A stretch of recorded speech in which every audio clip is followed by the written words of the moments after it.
Hello students, exams times, and before the exams, students have a lot of questions coming in their mind. Every year students are asking me questions, the fears that they face before the exams. So in today's video, instead of doing maths, I will try to answer those very important questions. I have written down a few questions which are very common, and every year I hear this from my students. So we'll speak on this. I will try to explain to you, answer these questions. Before I start, my name is Santanu Das and I've been teaching from the last 27 years. So let's start with the video. One of the questions that come to the student's mind is, I don't know from where to start. This is a very common question that students face. This happens mostly with those students who have not studied for the full year. When you have not studied for the full year, you are totally in the dark and you start wondering, from where do I start?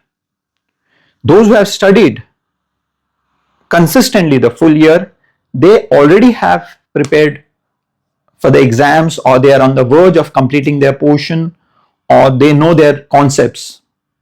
So this question mostly is from those who are not studying. Now, from where do you start? In case of every subject, there are topics which are easy, which are medium, which are difficult. So you know which topics are easy, which topics you find it comparatively difficult, which are really difficult.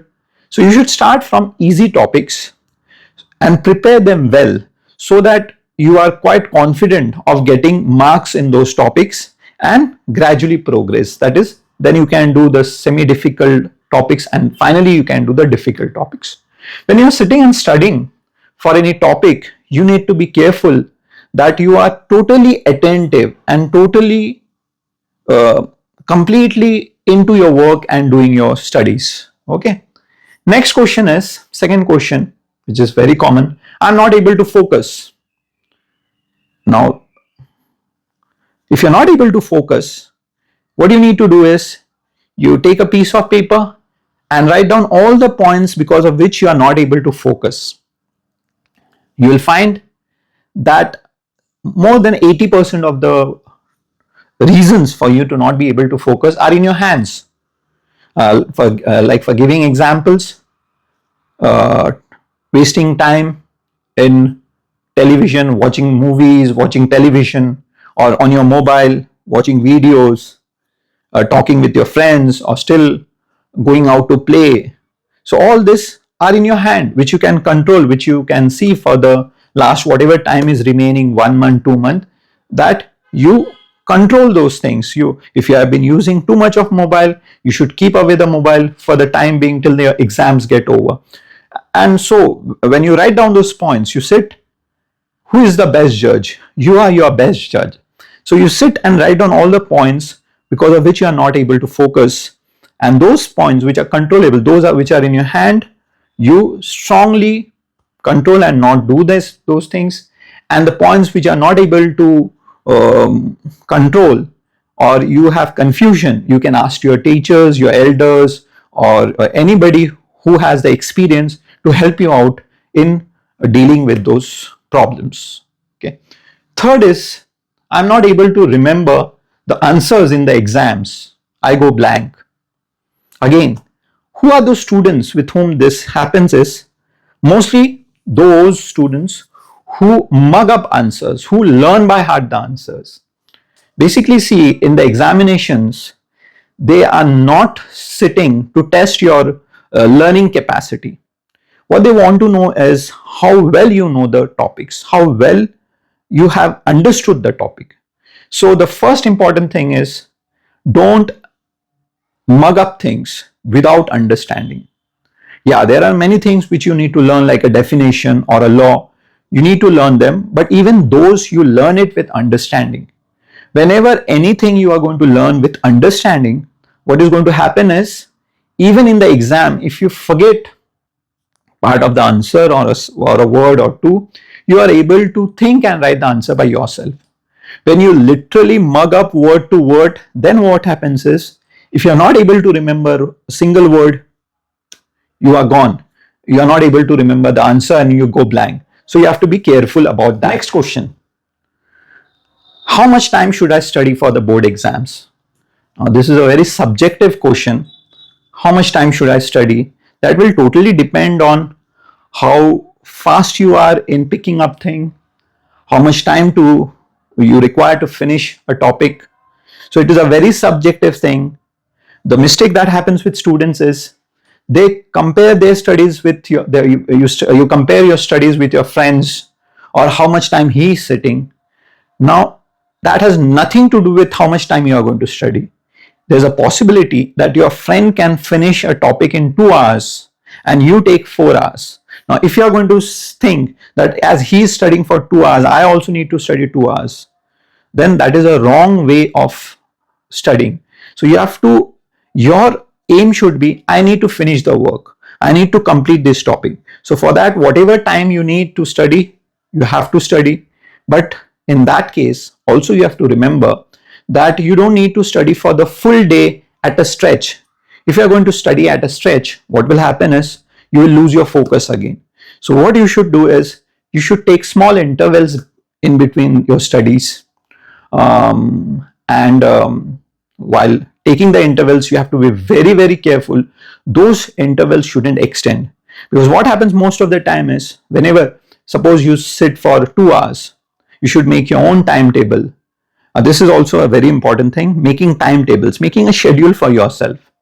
Now, you are in 10th standard, 11th standard, 12th standard, you are quite a grown up. So you have to remember, telling others to make a timetable is not a bad idea, but it most of the time fails because you are not your boss. So it is better you make your own timetable. And making a timetable is very simple, but the problem is following it. And for that, you need a really strict discipline. You need to have the self-control to do your work. So you should make a timetable, and in between the timetable, in between the time, you should keep gaps of 10 minutes, 15 minutes intervals when you can look around, see the greenery, and again come back to study. You can do meditation. Meditation is a very good thing. In one of the sessions, if you people want, I will tell you how you can meditate, which is going to calm your mind and give you focus. Next question. From where should I prepare for the exams? First of all, the textbook is your source material. Everyone should read their textbook, no matter which subject you are studying for. Textbook is the most important thing. You should be thorough with the subject by reading the textbook again and again. After that, you must be having your school notes, or you may be having some study material. You may have a guide or something from where you can study. I have uploaded many videos regarding the important topics, regarding the difficult topics. About this, I want to tell you one thing, that I have found most of this time, the lapse of attention. Today, you are attention deficit and you are not able to focus more than 10 minutes. So even if you are watching a video, no matter study related video, you are in a hurry to complete the video. You will not even pay attention to the full video. So beware of that. For example, my videos, some of the videos I know it has been of 20 minutes, 25 minutes, when I have been told the videos should be very short, 10 minutes, 15 minutes. But what you don't understand is, if you have seen my videos, I give you a detailed explanation of all the possibilities there can be, with examples, with reasoning. So if you suppose you are watching my videos, if you are going to watch my complete video, and if you are going to, alongside you will solve the sum, trust me, it is going to really help you, not only solving that sum, but all the problems that you are going to face, to understand those problems. Because in the exams, you make those mistakes.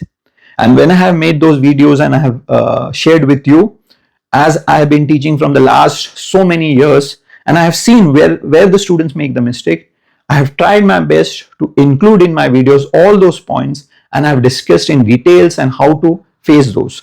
So if you're watching my videos, please watch the video completely and be attentive while watching the videos. And yeah, so first of all, your school textbooks, you should read, you should study it, then the guide or study material, then you can watch videos if you don't understand any concept, and that is how you can prepare for your exams. From when should I solve previous year question papers? See, about solving previous year's question papers, what is important is, first of all, you should have completed with your studies. If you have not completed with your studies, it becomes really mechanical. And although in your schools, teacher must be telling you it's high time you solve papers, but you need to understand, if you're going to solve without knowing the answers, without knowing how to do it, most of the time what you do is you refer some study material and you write down the answer, which is of no good. It's not going to help you too much. So it's very important that you first prepare your studies and then start with the previous year question papers. Ideally, before your board exams, 15-20 days before, if you start solving the previous year's question papers, is quite good if you have not finished your studies yet. Even when you start solving previous year question papers, you have to be careful that you don't sit and solve question papers for the full day. A part of the day, say 3 hours, 4 hours should be kept for that, and the rest of the day should be kept for studies. You need to revise continuously, and only when you are going to revise continuously will you become fluent in that subject and you'll confidently write the paper. Next question is, I am not able to complete the paper. What should I do? Very simple. Solve question papers. And while solving question papers, see that you put on the timer and solve the paper. Be very careful while solving the paper how much time you are given for each question. Don't sit with a certain question if you're not getting it. Especially in the math subject, I have seen students struggling with a sum and they're devoting 15 minutes to 20 minutes and ultimately their paper is remaining incomplete. Or in the case of the big problem with students with language papers, that they feel that the paper is really vast and they're not able to complete the paper.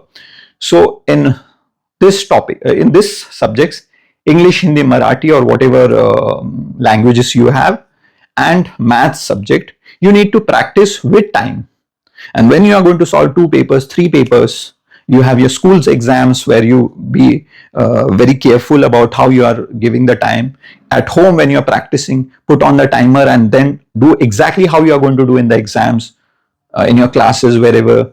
There also you have to be careful that you are aware of the time, and even you can ask your teachers how much time should be given for each question, and you get a good idea about how much time should be spent on each question, and you should practice on it. The more you practice, the more are the chances that you will never miss out your paper and you'll be able to complete your paper. How will the exam, last but not the least, the question, how will the exam papers be? Simple or difficult? What does it matter? Only if you don't want to study and you are going to just do the simple things, you're going to do the FIBs and answer in 1 sentences and only the short answers and everything, only then it will matter to you whether the paper is simple or difficult. See, you are at a very important juncture of your life and it's just the beginning. You are going to face real challenges further, and that time you will have really complicated studies, big books. So if your attitude is now itself you want to do simple things, short answers, and that is the attitude, then you will land up in problem in your higher studies when you're going to go in higher standards. So your attitude, it doesn't matter to you whether the paper is simple or difficult. What matters to you is how well you are prepared for the exams. Your focus always should be about the exams. What happens with students is, because of so much peer pressure and parents pressure, you're all the time thinking about you have already been loaded with expectations that you should get this much percentage, and that is in your mind, and you think of that. But what you don't understand is, more than the destination, the process is very important. The process means how you are going to prepare for that destination, how you are going to achieve your whatever marks or whatever aims you have. So when your process is going to be good, that is, when you are going to systematically study, when you are going to be very serious about finishing the topics, each one, when you are going to study the topics you have not done and regularly revise, what will happen is you will be prepared well for the exams. And once you are prepared well for the exams, it doesn't matter to you the paper is easy or difficult. So basically, all your aim should be to study well, to be well prepared for the exams. So these are the few questions that every year I come across and I have discussed. If you have more questions, you can write in the comment section and share with me. I will try to answer your questions. So you introspect, see the video, introspect on the solutions I have given, and discipline yourself. The most important thing is discipline yourself for the time left for the exams. And if you are going to be very serious and very focused about the time, whatever time is left for exams, I'm sure you are going to achieve success. Best of luck for your exams. And before I go, I want to tell you that the videos that I have uploaded, if you find it useful, if it has been any use to you, do share it with your friends, with other people, other students, other groups, so that more and more students are benefited by the videos. And do subscribe for the videos so that you get to know if I put on new video, upload a new video. And wish you luck for your exams, and thank you for watching the video.